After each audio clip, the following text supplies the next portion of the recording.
Korg SQ1. Korg SQ1. Korg SQ1 is a step sequencer.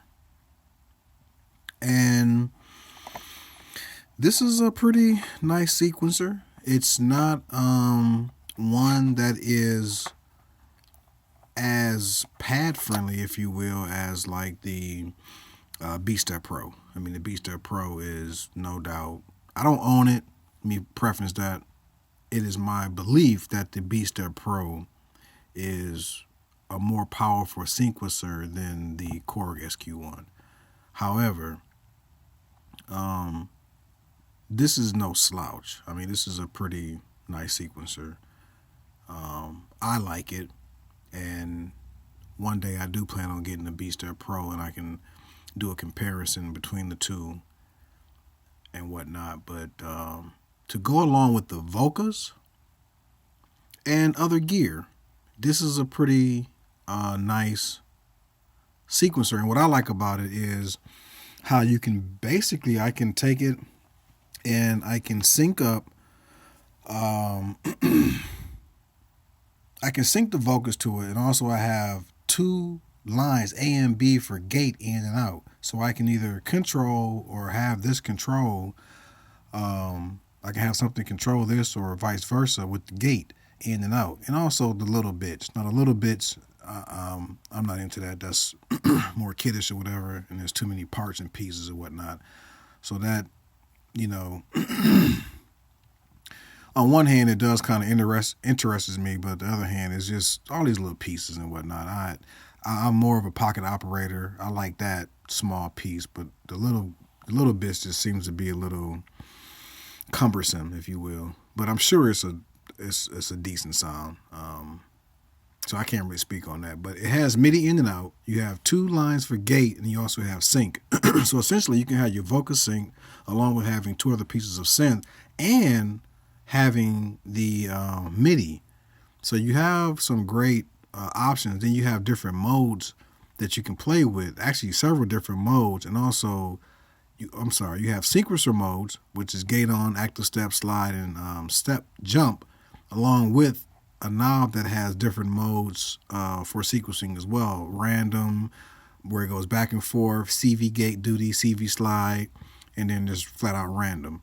So this isn't necessarily a review of the product. So if you're like, man, this is a bad angle, I can't see nothing, this isn't really about the angle. I'm just going to play for you. What you just heard is, I don't have it hooked up by MIDI. What I actually have here is the sync in, and this will work with the gate out. So I really want to just show how if you hook up your Volcas and if you hook them up to the gate in, you can also play with the sound further. So right now what you just heard was something that is, it's a sound that is being made by both devices, basically. Part of it is the keys, and also part of it is the sequencer. And so let's take a listen.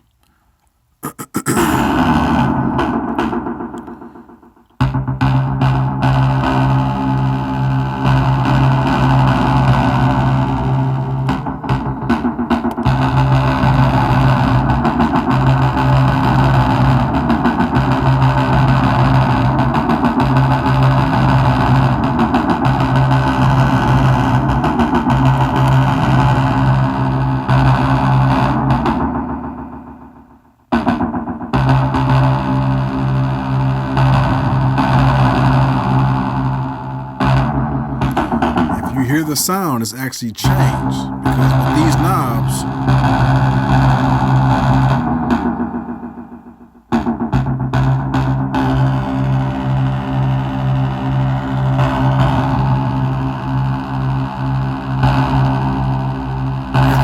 if you hear the sound has changed now.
once again, you're gonna have to have on headphones and your hi-fi DAC.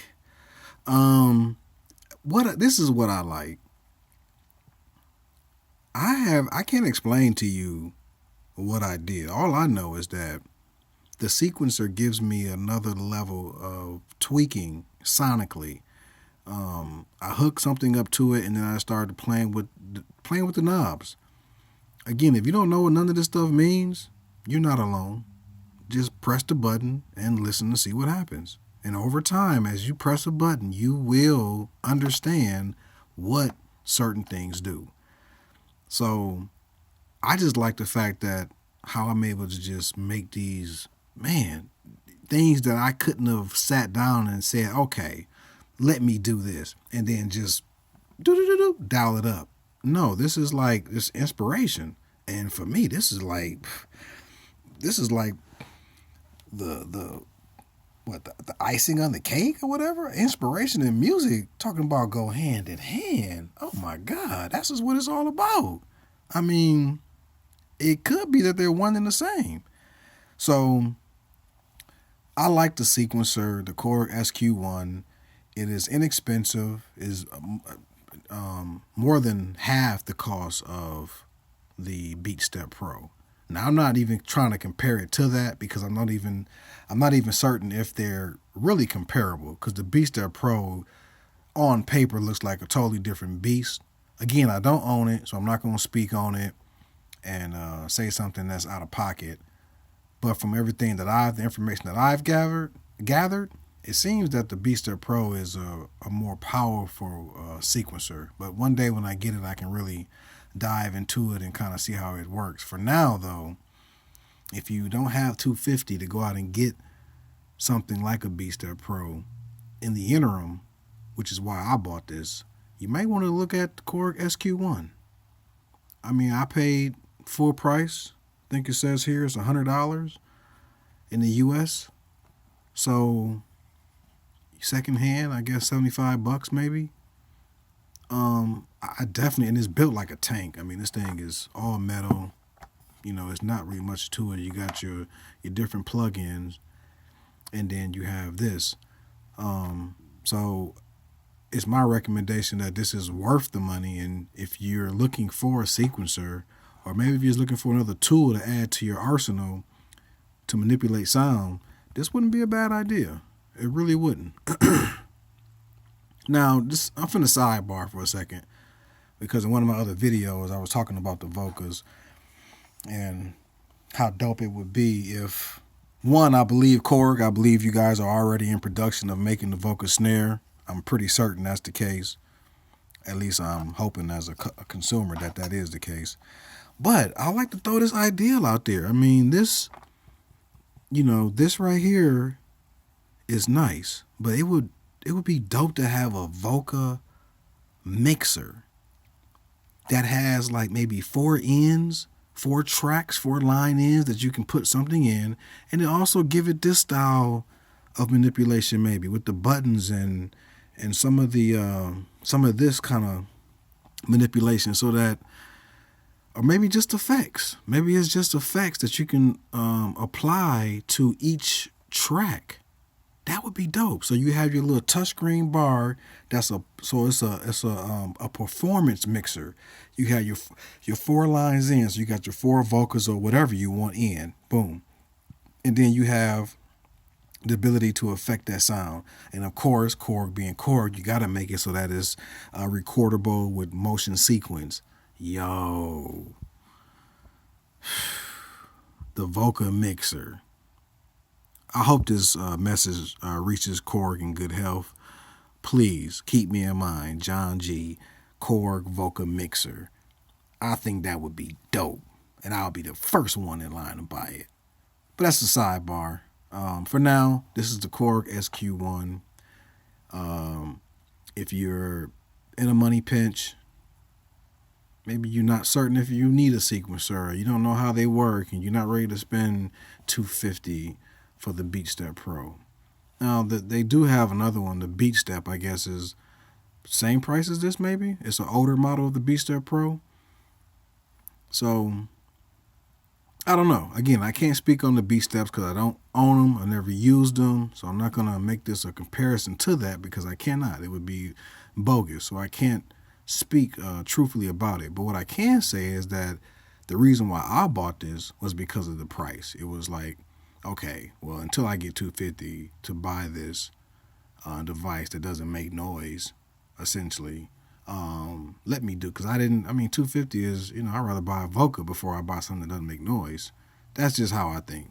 So in the interim, I bought this. And I've had a lot of fun playing and using this thing. It is battery operated, as long with USB. So you can hook this up to the computer and have it control your DAW or your DAW control it. So in terms of sequencing and inputs, you have a nice matrix. So you got the A and B, MIDI, and sync, and the little bits. So if you do have little bits, which really seems, like if I was a kid, I would probably love little bits, but I'm not saying that it's not good. I just think it's a little kiddish, slightly, definitely cumbersome with all them little pieces and whatnot. So I scratched that out. Maybe one day when maybe it's funny if somebody out here comments and if you sell me on it, I may go out and get it. But for now, I just said no to the little beats. But however, if I do get it, it will control the little beats, MIDI, gate in and out of A and B. So that's two sequencers basically, and you have sync in and out.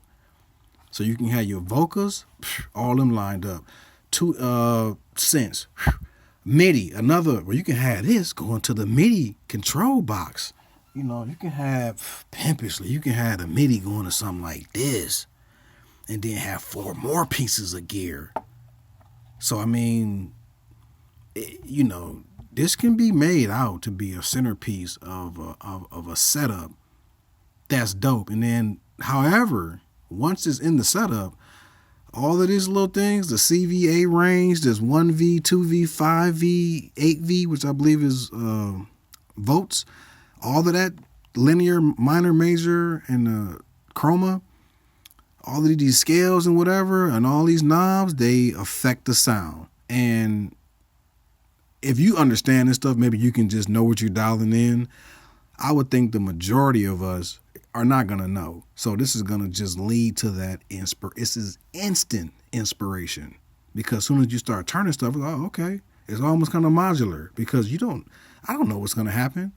I turn this and then I hear this. All right, boom. Oh, as soon as I hear something I like, I stop, boom, let's go with that. So however you're using it, sometimes I just like to just sit down and just no purpose, just to listen to what can be done. 'Cause I like to hear this stuff, man. I mean,